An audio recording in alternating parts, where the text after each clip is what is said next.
Hi friends, welcome back to my channel. நான் பிரவீன். நாம இன்னைக்கு வந்து நெக்ஸ்ட் எபிசோட் தான் பார்க்க போறோம். அப்புறம் எப்பயும் போல போன வீடியோக்கு சப்போர்ட் பண்ணதுக்கு ரொம்ப தேங்க்ஸ் guys. அப்புறம் எப்பயும் போல வீடியோக்குள்ள போறதுக்கு முன்னாடி மறக்காம ஒரே ஒரு லைக் அண்ட் சப்ஸ்கிரைப் பண்ணி விட்டுருங்க. ஓகே வாங்க வீடியோக்குள்ள போலாம். எபிசோடோட ஸ்டார்டிங்ல நம்ம டாங்க பையில தான் காட்டுறாங்க. நம்ம டாங்க பையிலுமே நட்டநாடு காட்டுக்குள்ள தனியா நடந்து வந்துட்டு இருக்கேன். அதே சமயம் அந்த குள்ளா போட்டிருந்த அந்த கருப்பாடுமே நம்ம டாங்க பையில ஃபாலோ பண்ணிட்டு பின்னாடியே வந்திருப்பான். இதை வந்து நம்ம பையிலுமே நோட் பண்ணிருப்பான். அப்பதான் அவனுமே மனசுக்குள்ளார தேர்ட் யங் மாஸ்டர் சொன்னது உண்மைதான் போல. இவன் வந்து என் பின்னாடி தான் வந்துட்டு இருக்கான்னு இவனுமே யோசிச்சு பார்த்துட்டு இருக்க பார்த்தா அவனோட கையில வந்து ஒரு ஸ்வாட் ஆராவை வந்து கொண்டு வந்திருப்பான். அப்பதான் அவனோட மூஞ்சியை காட்டுறாங்க. இந்த பையப்புல வேற யாருமே இல்ல. அந்த ஃபேமிலி கேட்டோட தேர்ட் பையன் ஜி யங் யுவான் தான் இந்த இடத்துக்குமே வந்திருப்பான். அப்படியே கொஞ்ச நேரம் கழிச்சு காட்டுறாங்க. நம்ம டாங்க பையிலுமே ஒரு பவர்ஃபுல்லான அட்டாக்கா போட்டிருப்பான் போல. இதை பார்த்துட்டு அந்த பையப்புல ஆளு மிரண்டு போயிருப்பான். இருந்தாலுமே அவனுக்கு வந்து எதுவுமே இருக்காது. அப்பதான் அவனோட மூஞ்ச காட்டுறாங்க. அந்த பயபுலோட மூஞ்சில சல்வா கில்வாலாம் ஒளிவிக்கிட்டு ஒரு மாதிரி சைக்கோ பயலாட்டம் இருந்திருப்பான். அப்பதான் அவனுமே நம்ம டாங்க பையில பார்த்து ஒழுங்கா உன்னோட ஸ்வாட வந்து என்கிட்ட ஒப்படைச்சிருன்னு சொல்லியிருப்பான். அதே சமயம் நம்ம டாங்க பையிலுமே ஏதோ ஒன்று பார்த்துட்டு பயங்கரமா ஷாக் ஆயிருப்பான். என்னடான்னு பார்த்தா அந்த பைபிள ஏற்கனவே பாக்குறதுக்கு சைக்கோ மட்டும் தான் இருந்தான். இப்ப பார்த்தா திடீர்னு சாமி மாட்ட மாதிரி இருப்பான். அவனுமே அவனோட கையில இருந்த அந்த ஒரு ஸ்வாட ஆரவை வச்சு நம்ம டாங்க பையில பயங்கரமா அட்டாக் பண்ணிருப்பான். இந்த ஒரு ஸ்வாட ஆரா வந்து கிட்டத்தட்ட போன எபிசோட்ல பார்த்து உங்களுக்கு தெரிஞ்சிருக்கும். அந்த ஃபேமிலி கிட்டமே இதே ஒரு டெக்னிக் தான் யூஸ் பண்ணிருப்பாரு. அப்பதான் நம்ம டாங்க பையிலுமே மனசுக்குள்ளார என்னதான் அவன்கிட்ட ஒரு லெஜெண்டரியான ஸ்வாட் இல்லைனா கூட அவனோட கையில இருக்க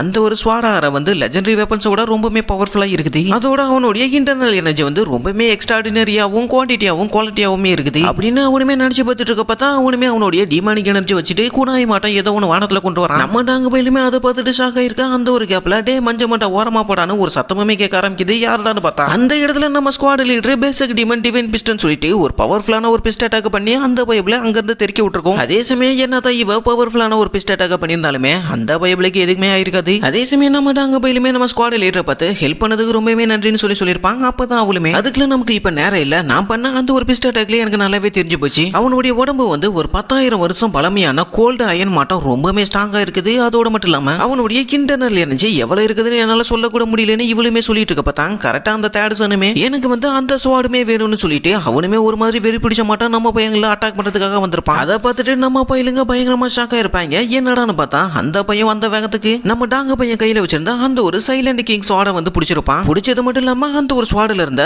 எக்கச்சக்கமான டிமானிக் எனர்ஜி வந்து அப்சர்வ் பண்ண ஆரம்பிச்சிருப்பான். இவன் பண்றதெல்லாம் பார்த்துட்டு நம்ம டாங்க பையன் பயங்கரமா காண்டாயிருப்பான். அப்பதான் அவனுமே இது வந்து எனக்கு தேர்ட் யங் மாஸ்டர் கிஃப்டா கொடுத்தாரு, ஒழுங்கா விடுறான்னு சொல்லிட்டு நம்ம டாங்க பையிலுமே அவனோட தலையை வச்சு அந்த தேர்ட் சன்னோட தலையில ஒரு பயங்கரமான ஒரு ஹெட்ஷாட் அடிச்சிருப்பான். அந்த ஒரு அட்டாக்கு அந்த பைபிள வாயில இருந்து ரத்தம் கக்க ஆரம்பிச்சிருக்கும். அடுத்த செகண்டே நம்ம ஸ்குவாட் லீடருமே அவளோட ஸ்குவாட்ல பவரை கேதர் பண்ணி அவனோட தலையில ஒரு வெட்ட போட்டிருப்பா. அவளை பெரிய அட்டாக் பண்ணியுமே அந்த பைபிளுக்கு எதுவுமே இருக்காது. அவன் தான் இரும்பு மனுஷனாச்சே. அந்த ஸ்குவாட் லீடர் பண்ண அட்டாக்க பார்த்துட்டு காண்டான அந்த பைபிளையுமே அவனோட கையில வந்து ஸ்வாட் ஆரவை கேதர் பண்ணி நம்ம ஸ்குவாட் லீடர் மேல எக்கச்சக்கமான ஸ்வாட் அட்டாக் பண்ணிருப்பான். அப்பதான் அவனுமே அவனோட கையில ரசிகன் மாட்டம் கொண்டு வந்து நம்ம ஸ்குவாட் லீடர் மேல அட்டாக் பண்ண அந்த ஒரு இடத்துல ஒரு பயங்கரமான பிளாஸ்ட் ஆயிருக்கும். அதே சமயம் அந்த ஸ்குவாட் லீடருமே ஆளு தெரிச்சு போய் விழுந்திருப்பா. அப்பதான் நம்ம டாங்க பையிலுமே அவகிட்ட நமக்கு வந்து இப்ப வேற வழியே இல்ல, நம்ம வந்து தேர்ட் எங்களோட வர வரைக்கும் இவனை எப்படியாச்சும் சமாளிச்சுட்டு ஆகணும் அப்படின்னு இவனுமே சொல்லிட்டு இருக்க பார்த்தா அந்த ஸ்குவாட் லீடருமே அவங்கிட்ட அந்த முட்டா பையன் உடம்புல அன்லிமிட்டடான இன்டர்னல் எனர்ஜி இருக்குதுன்னு சொல்லியிருப்பான். இதை கேட்டுட்டு நம்ம டாங்க பையிலுமே ஒரு நிமிஷம் பயங்கரமா ஷாக் ஆயிருப்பான். கரெக்டா அந்த டைம்னு பார்த்து அந்த தேர்ட் அவனோட பவர்ல யூஸ் பண்ணி வானத்துல வந்து எக்கச்சக்கமான குணாயை கொண்டு வந்திருப்பான். கரெக்டா அந்த தேர்ட் அட்டாக் பண்ணலான்னு பாக்குற அந்த ஒரு கேப்ல நம்ம ஹீரோ பாஸா ஒரு என்ட்ரியை கொடுத்திருப்பான். அதே சமயம் நம்ம ஹீரோமே அவன் மேல ஒரு 2 ஸ்வாட் அட்டாக் பண்ணிருப்பான். அந்த ஒரு அட்டாக்ல பைபிள தேய்ச்சிட்டு போயிருக்கோம். அப்பதான் நம்ம ஹீரோமே நம்ம டாங்க பையில பார்த்து நான் லேட்டா வந்ததுக்கு என்ன மன்னிச்சிருங்க, ஒரு முட்டா பையன் தேவையில்லாம என் கூட சண்டை போட்டு என்னோட டைமை வந்து வேஸ்ட் பண்ணிட்டான்னு சொல்லியிருப்பான். நம்ம ஹீரோமே அவனோட ஸ்வாட வந்து தரையில குத்தி வச்சுட்டு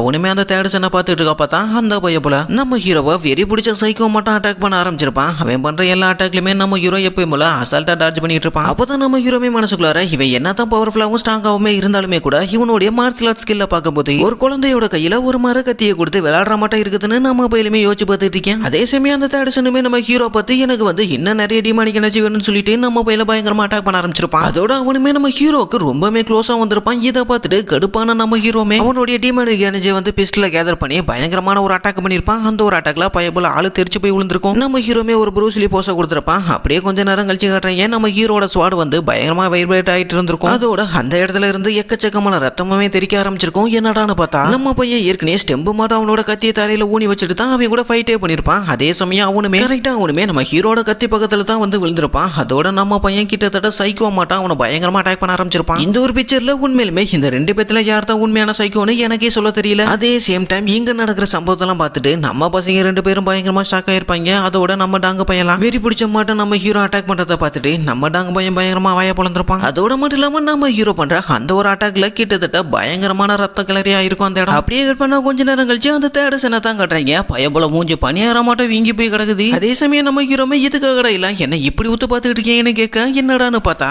அங்க நின்னுட்டு இருந்த அந்த 3 பேரும் நம்ம ஹீரோவை சும்மா கொடூரமா பார்த்துட்டு இருந்திருப்பாங்க. அப்பதான் அந்த பேனல் ஆல்மோஸ்டுமே அவருமே நம்ம ஹீரோ பார்த்து எதுக்காக இவரை நீ இப்படி அடிச்சு வச்சிருக்கேன்னு கேட்க அதுக்கு நம்ம பையிலுமே நான் என்ன பண்றது அவனை வந்து நான் அடிக்கும் போது ஒரு மாதிரி சைக்கோ மாட்டா சிரிச்சுட்டு இருந்தான். அதனால தான் எனக்கு ரொம்பவே காண்டாயிருச்சுன்னு சொல்லியிருப்பான். அதோட மட்டும் இல்லாம அவனோட மூஞ்சி இப்ப அப்படி இருந்தா என்ன அவனுடைய ஃபேஸை பார்க்கும்போது ஓரளவுக்கு தேடுச்சுங்கிற அடையெல்லாம் தெரியுது. அதுவே போதுன்னு நம்ம ஹீரோமே அவரை பார்த்து சொல்லியிருப்பான். இந்த பையபுல சொன்னதெல்லாம் கேட்டுட்டு அந்த ஹால் மாஸ்டருமே உண்மையான கல்பிரேட்டை வந்து ஃபர்ஸ்ட் சன்னு அப்படி இருக்கப்ப நீ வந்து என்ன பண்ணிருக்க நீ வந்து 3வது பையனை புடிச்சிட்டு வந்திருக்கன்னு அவருமே கல்வி ஊத்திருப்பாரு. அந்த ஆள் சொன்னதெல்லாம் கேட்டுட்டு நம்ம ஹீரோமே அதுக்கான ஆன்சரை வந்து நான் இப்பயே கண்டுபிடிச்சு உங்கள்கிட்ட சொல்றேன்னு சொல்லியிருப்பான். இதை கேட்டுட்டு அவருமே ஒரு மாதிரி ஷாக்ல நம்ம ஹீரோ பார்த்து அது எப்படின்னு கேட்க அதுக்கு நம்ம ஹீரோமே அவரை பார்த்து உண்மையான கல்பிரேட் வந்து எந்த ஒரு ஆதாரத்தையுமே விட்டுட்டு போகாம எல்லா தடயத்தையுமே கம்ப்ளீட்டா அழிச்சிட்டு போயிருக்கான். அதனாலதான் இந்த ஒரு கேஸ்ல உண்மையான கல்பிரேட்டை கண்டுபிடிக்க ரொம்பவுமே சிரமமா இருக்குது. அதனால நான் என்ன நினைக்கிறேன்னா இவனுங்க வந்து தடயத்தை அழிக்கக்கூடிய இந்த ஒரு கையாளு திறமையை பார்க்கும்போது அவனுடைய அப்பாவான அந்த ஸ்வாட் கிங்கால அவனுங்க பசங்க பண்ற தப்பு கூட கண்டுபிடிக்க முடியல. அப்படி இருக்கப்ப கண்டிப்பா நான் நினைக்கிற மாட்டான் அந்த ஃபர்ஸ்ட் சன்னுக்கு வந்து வேற யாராச்சும் ஒருத்தர் ஹெல்ப் பண்ணிருக்கணும்னு இவனுமே சொல்லியிருப்பான். அதோட மட்டும் இல்லாம நம்ம ஹீரோமே அந்த ஹால் மாஸ்டரை பார்த்து அந்த ஃபர்ஸ்ட் சன்னோட உடம்புல இருந்து வர அந்த ஒரு மர்டர் சாரா மாட்டமே இந்த தேர்ட் சன்னோட உடம்புலயுமே ஒரு ஸ்டேஞ்சான டிமானிக்காரா வந்து ரிலீஸ் ஆகிட்டு இருக்குன்னு சொல்லியிருப்பான். அதே சமயம் நம்ம ஹீரோமே அவர்கிட்ட என்னுடைய கணிப்பு வந்து கரெக்டா இருந்துச்சுன்னா கண்டிப்பா வந்து இவங்க இது வரைக்கும் கொண்டா அந்த பீப்புள்ஸோட எனர்ஜி தான் இவங்க உடம்புக்குள்ள இருந்து எமிட் ஆகிட்டு இருக்குதுன்னு சொல்லியிருப்பான். இதெல்லாம் வச்சு பார்க்கும்போது அந்த ஃபர்ஸ்ட் சனுக்கு ஹெல்ப் பண்ண அந்த ஒரு நபர் வந்து இந்த தேர்ட் சன்னா தான் இருக்கணும். எப்படியா இருந்தாலுமே அந்த ஃபர்ஸ்ட் சன் வந்து எந்த ஒரு தப்பையுமே ஒத்துக்க மாட்டான். அதனால தான் நான் வந்து இதை கொண்டு வந்தேன்னு சொல்லியிருப்பான். என்னடான்னு பார்த்தா நம்ம ஹீரோ வந்து அவனோட சட்டக்குள்ள இருந்து ஒரு பொட்டலத்தை எடுத்து அவர்கிட்ட காட்டியிருப்பான். இது வந்து ஒரு ஹாலுசினேஷன் பவுடர். இதை பத்தி உங்க எல்லாத்துக்குமே நல்லா தெரியும் நினைக்கிறேன். இந்த ஒரு பவுடரா அந்த ஜோசா ஃபேமிலிட்ட இருந்து நான் ரொம்பவுமே கஷ்டப்பட்டு வாங்கினேன்னு சொல்லியிருப்பான். ஆக்சுவலா உங்களுக்கு இந்த ஜோசா ஃபேமிலினா யாருன்னு தெரிஞ்சிருக்கும். அதாவது நம்ம ஃபோர்த் எங்களோட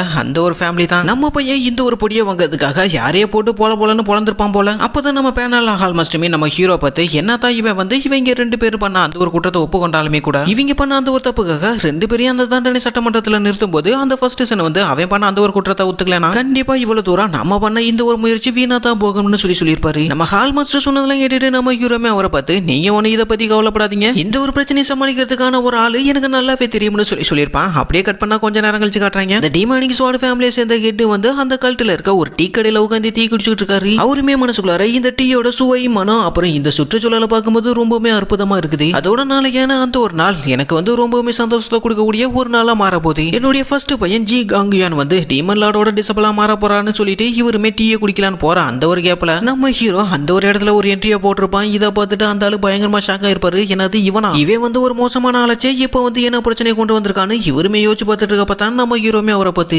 நீங்க சரக்கு அடிக்கிறதுக்கு பதிலாக டீ குடிச்சிட்டு இருக்கீங்க. உண்மையிலுமே உங்க ஹெல்த்தை வந்து நீங்க ரொம்பவே இம்ப்ரூவ் பண்ணிட்டு இருக்கீங்க. அதுக்கு என்னுடைய வாழ்த்துக்கள்னு சொல்லியிருப்பான். அதெல்லாம் கேட்டுட்டு அவருமே இந்த நேரத்துல நீங்க என்ன பார்க்கறதுக்காக வந்திருக்கீங்கன்னா கண்டிப்பா ஏதாச்சும் ஒரு முக்கியமான காரணமா தான் இருக்கும். அது என்னன்னு கேட்டிருப்பாரு. அதுக்கு நம்ம பையிலுமே அவரை பார்த்து நீங்க கெஸ் பண்ணதும் ஒரு விதத்துல உண்மை தான். உங்களுடைய தேர்ட் சன் ஜி யாங்குயான் வந்து இப்ப பேனல் ஹால சேர்ந்தவங்க அரெஸ்ட் பண்ணிட்டாங்கன்னு சொல்லியிருப்பான். இதை கேட்டுட்டு அந்த ஆளு ஒரு நிமிஷம் பயங்கரமா ஷாக்கா இருப்பான். அவருமே நம்ம ஹீரோ பார்த்து நீங்க நீங்க நீங்க என்ன சொல்றீங்க என்னோட பையன் ஜி யாங்குயானை அரெஸ்ட் பண்ணிட்டாங்களா ஆனா எதுக்காக அவருமே கேட்க அதுக்கு நம்ம பையிலுமே அவர்கிட்ட வந்து ஒரு ஸ்க்ரோலா கொடுத்து இந்த லிஸ்ட்ல இருக்க எல்லா பேருமே உங்க பசங்க இது வரைக்கும் கொண்டா இந்த டிமானி கல்ட்ட சேர்ந்த மெம்பர்ஸோட பேருங்க. கூடிய சீக்கிரம் உங்க ஃபர்ஸ்ட் பையன் ஜி காங்குயானுமே அரெஸ்ட் ஆகிறதுக்கு நிறையவே வாய்ப்பு இருக்குதுன்னு சொல்லியிருப்பான். நம்ம பையன் சொன்னதெல்லாம் கேட்டுட்டு அவர் பயங்கரமா ஷாக்கா இருப்பாரு. அவருமே நம்ம ஹீரோ பார்த்து கண்டிப்பா நீங்க வந்து போய் சொல்றீங்க என்னுடைய ஃபர்ஸ்ட் பையன் அப்படிலாம் பண்ணிருக்க வாய்ப்பே இல்ல. அவன் வந்து ஒரு சக்சஸர் கேண்டிடேட்ங்கிறதுனால அவனை வந்து அடுத்த சக்சஸருக்கான போட்டியில இருந்து விலக்கிறதுக்காக நீங்க வந்து ஏதோ ஒரு சதி திட்டம் பண்றீங்கன்னு சொல்லியிருப்பான். இப்படிதான் அந்த ஃபோர்த் எங்களாடுமே என்கிட்ட பண்ணா அவனோட நிலைமை என்னன்னு உங்களுக்கு இப்ப நல்லாவே தெரியும் நினைக்கிறேன். ஒருவேளை உங்களுக்கு நான் சொல்றதுல நம்பிக்கை இல்லைன்னா நான் வேணுமாலாம் அந்த பேனல் ஹால் மாஸ்டர் இந்த இடத்துக்கு வர வைக்கட்டுமான்னு கேட்டிருப்பான். அதோட நீங்க வந்து உங்களுடைய ஃபர்ஸ்ட் பையனை டீமன் லார்டோட டிசபிளா மாத்தலாம்னு ஆசைப்படுறீங்க. ஒருவேளை அவன் வந்து டீமன் லார்டோட டிசபிளா மாறினதுக்கு அப்புறமே கூட திரும்ப அவன் அதே தப்பு பண்ணானா கண்டிப்பா இதனால உங்க டீமன் ஸ்வாட் ஃபேமிலியோட பொசிஷனை வந்து நீங்க இலக்க நிறையவே வாய்ப்பு இருக்குதுன்னு அவனுமே சொல்லியிருப்பான். நம்ம ஹீரோ சொன்னது கேட்டுட்டு அந்த ஆளு பயங்கரமா காண்டாயிருப்பாரு. அதே சமயம் நம்ம ஹீரோமே அவரை பார்த்து இதுக்கு முன்னாடி நீங்க வந்து எனக்கு கொடுத்த அந்த ஒரு வாக்கு உங்களுக்கு நல்லாவே ஞாபகம் இருக்கும்னு நான் நினைக்கிறேன்னு சொல்ல நம்ம ஹீரோ இப்ப சொன்னது கேட்டுட்டு அந்த ஆளு கோவத்தோட உச்சிக்கே போயிருப்பாரு. அவருமே எந்திரிச்சு அவரோட பவரை பயங்கரமா ரிலீஸ் பண்ணிருப்பாரு. அப்படியே கட் பண்ண அடுத்த நாள் காலையில அந்த மாரா ஃபெஸ்டிவல தான் காட்டுறாங்க. அந்த ஃபெஸ்டிவலுக்காக எக்கச்சக்கமான பேர் அந்த இடத்துக்கு வந்திருப்பாங்க. அந்த ஒரு கூட்டத்துல தான் அந்த டீமன் ஸ்குவாட் ஃபேமிலியோட ஹெட் சைடுமே நின்று இருந்திருப்பாரு. அவருமே அந்த பில்டிங்கோட உச்சில நின்று இருந்தா நம்ம ஹீரோ பார்த்து பயங்கரமா திட்டி இருப்பாரு. அப்பதான் நீ நைட் என்ன நடந்துச்சுன்னு காட்டுறாங்க. இவர் வந்து அவர் பவரை ரிலீஸ் பண்ண அடுத்த செகண்டே நம்ம ஹீரோமே அவனோட பவரை ரிலீஸ் பண்ணிருப்பான். அப்பதான் நம்ம பையிலுமே அந்த ஃபேமிலி கிட்ட பார்த்து நீங்க என்ன நினைச்சுக்கிட்டு இருக்கீங்க, இந்த டிமானிகள்ல இருக்கிறதுலே ரொம்பவுமே ஸ்ட்ராங்கான ஒரு பொசிஷன்ல இருக்க ஒரு ஃபேமிலியோட பையனை வந்து எப்படி என்னால தோக்கடிக்க முடியும், அதோட நீங்க நினைச்ச உங்க பையன் பண்ண அந்த ஒரு தப்ப உங்க செல்வாக்கை யூஸ் பண்ணி அதை மறைக்க முடியும். ஆனா எனக்கு நல்லாவே தெரியும் நீங்க வந்து அந்த ஒரு தப்ப வந்து எப்பயுமே பண்ண மாட்டீங்க. இருந்தாலுமே உங்களுக்கு வந்து இன்னொரு வழி இருக்குது. அது வந்து என்னன்னா நாளைக்கு நடக்க போற அந்த ஒரு மாரா ஃபெஸ்டிவல்ல எல்லாருக்குமே முன்னாடி டீமன் லார்டுகிட்ட உங்க பையன் பண்ண அந்த ஒரு தப்ப ஒத்துக்குங்க. அப்ப நான் மட்டும் தான் உங்க குடும்பத்தோட மரியாதையை வந்து உங்களால காப்பாத்திக்க முடியும்னு சொல்லியிருப்பான். நம்ம பையன் சொன்னதெல்லாம் கேட்டுட்டு அந்தோட மூஞ்சி கொடூரமா மாறி இருக்கும். அப்படியே கட் பண்ணாங்கன்னா பிரசன்ட்ல நடக்கிறத காட்டுறாங்க. நம்ம டீமன் லார்டு அந்த ஒரு ஃபெஸ்டிவல் நடக்கிற அந்த ஒரு இடத்துக்கு எக்கச்சக்கமான சோல்ஜர்ஸ்களோட பல்லக்குல வந்துகிட்டு இருந்திருப்பாரு. அதே சமயம் அந்த டிமானிகள்ட்ட இருந்த எல்லா பீப்புள்ஸுமே நம்ம டீமன் லார்டுக்கு முன்னாடி தலை வணங்கி மரியாதை செலுத்திருப்பாங்க. அந்த டைம்ல அந்த ஃபேமிலி கேட்டுமே ரொம்பவுமே கோவத்துல இருந்திருப்பாரு. அப்பதான் அந்த கூட்டத்துக்கு நடுவுல அந்த ஃபேமிலி கேட்டோட பையனுமே நடந்து வந்துட்டு இருந்திருப்பான். அவனை பார்த்துட்டு இவரே ஒரு நிமிஷம் பயங்கரமா ஷாக் ஆயிருப்பாரு. என்னுடைய பையன் வந்து இந்த அளவுக்கு குற்றம் பண்ணுவான்னு நான் கொஞ்சம் கூட எதிர்பார்க்கலன்னு இவருமே யோசிச்சு பார்த்துட்டு இருக்க பார்த்தா அந்த பில்டிங்கோட உச்சில நம்ம ஹீரோ நின்றுட்டு இருந்திருப்பான். அதே சமயம் நம்ம நரிப்பையிலுமே ஜம்ப் பண்ணி கீழே வர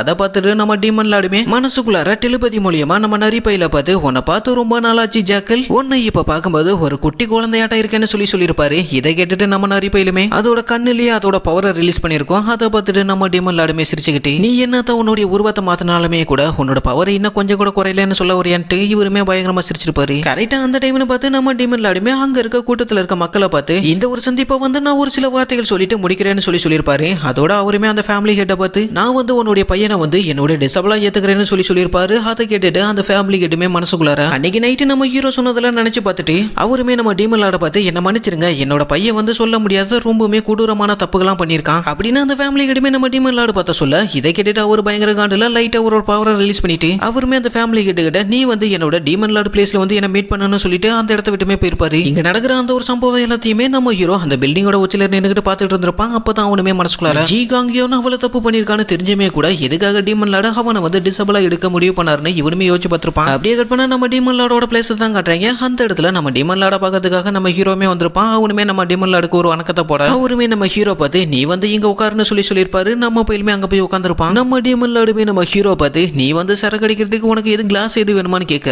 அதுக்கு நம்ம பயிலுமே இல்ல எனக்கு தேவையில்லைன்னு சொல்லியிருப்பான். நம்ம பையன் பேசுறதெல்லாம் பார்த்துட்டு அந்த ஃபேமிலி கிட்ட ஒரு நிமிஷம் பயங்கரமா ஷாக் ஆயிருப்பான். அவனுமே நம்ம ஹீரோ பார்த்து நீ எவ்வளவு தைரியம் இருந்தா நீ வந்து டீமன் லார்டு சொன்னதுக்கே மறுப்பு தெரிவிப்பேன்னு அவருமே கேட்க அதை கேட்டுட்டு நம்ம டீமன் லார்டுமே உன்னுடைய துணிச்சலை நான் பாராட்டுறேன்னு சொல்லியிருப்பாரு. அதை கேட்டுட்டு அந்த ஃபேமிலி கிட்டமே சைலண்ட் ஆயிருப்பாரு. நம்ம டீமன் லார்டுமே அந்த ஃபேமிலி கிட்ட பார்த்து இவ்வளவு கூட்டத்துக்கு நடுவுல நீங்க இப்படித்தான் பேசுவீங்களா, இதுதான் உங்க இயல்பான்னு கேட்டிருப்பாரு. அதை கேட்டுட்டு அந்த ஃபேமிலி கிட்டமே பயங்கரமா ஷாக் ஆயிருப்பாரு. அப்பதான் நம்ம டீமன் லார்டுமே அவரை பார்த்து உங்க பையன் பண்ண இவ்வளவு பெரிய கூட்டத்தை நீங்க எப்படி ஹேண்டில் பண்ண போறீங்கன்னு கேட்டிருப்பாரு. அதுக்கு அந்த ஃபேமிலி கிட்டமே நம்ம டீமன் லார்டை பார்த்து இப்ப அவன் வந்து என்னுடைய மகன் கிடையாது, அவன் வந்து உங்களுடைய டிசபிளா மாறிட்டான், அதனால முடிவா வந்து என்னால எடுக்க முடியாதுன்னு சொல்லியிருப்பாரு. அந்த ஃபேமிலி கிட்ட சொன்னதை கேட்டுட்டு நம்ம டீமன் லார்டுமே அவரோட பவரை ரிலீஸ் பண்ணிட்டு நான் கேட்ட கேள்வியை ட்விஸ்ட் பண்ணி என்கிட்ட நீ கேள்வி கேட்கறியான்னு கேட்டிருப்பாரு. அந்த ஆளுலாம் ஒரு நிமிஷம் ஆடி போயிருப்பாரு. அவருமே நம்ம டீமன் லார்டு கிட்ட மன்னிப்பு கேட்டுட்டு அவருமே மனசுக்குள்ள டீமன் லார்டு வந்து இப்ப என்ன நினைச்சிட்டு இருக்காருன்னு என்னால சரியா கவனிக்க முடியலன்னு இவருமே யோசிச்சு பார்த்துட்டு இருக்கப்பதான் அவருமே நம்ம டீமன் லார்டை பார்த்து என்னதான் இருந்தாலுமே அவன் வந்து என்னோட பையன் தான், அப்படி இருக்கப்ப அவன் பண்ண தப்பா என்னால மட்டும் தான் மன்னிக்க முடியும். அதனால நான் என்ன சொல்ல வரேன்னா அவன் பண்ண இவ்வளவு பெரிய பாவத்துக்கான தண்டனையை நீங்களே அதுக்கு ஏத்த மாதிரி கொடுங்கன்னு சொல்லியிருப்பாரு. இவர் சொன்னதெல்லாம் கேட்டுட்டு நம்ம டீமன் லார்டுமே அவரை பார்த்து நீங்க உண்மையிலுமே இப்படித்தான் நினைக்கிறீங்களான்னு கேட்க அதுக்கு அவருமே ஆமான்னு சொல்லியிருப்பாரு. அங்க பார்த்தா அந்த ஆளு கண்ணுல இருந்தெல்லாம் கண்ணீர் தண்ணியா வர ஆரம்பிச்சிருக்கும். அப்பதான் நம்ம டீமன் லார்டுமே அவர்கிட்ட நீங்க சொன்ன மாதிரி அவன் வந்து என்னோட சீடனா மாறிட்டான், அது மட்டும் இல்லாம இந்த டெம்பிளோட 8வது சீடன் வந்து நான், அதனால இந்த ஒரு பிரச்சனையை எப்படி புத்திசாலித்தனமா கையாளணும்னு எனக்கு நல்லாவே தெரியும்னு சொல்லியிருப்பாரு. அதோட அவருமே நீங்க வந்து இந்த ஒரு சரக்கு எடுத்துட்டு இந்த இடத்த விட்டு கிளம்புங்கன்னு சொல்லியிருப்பாரு.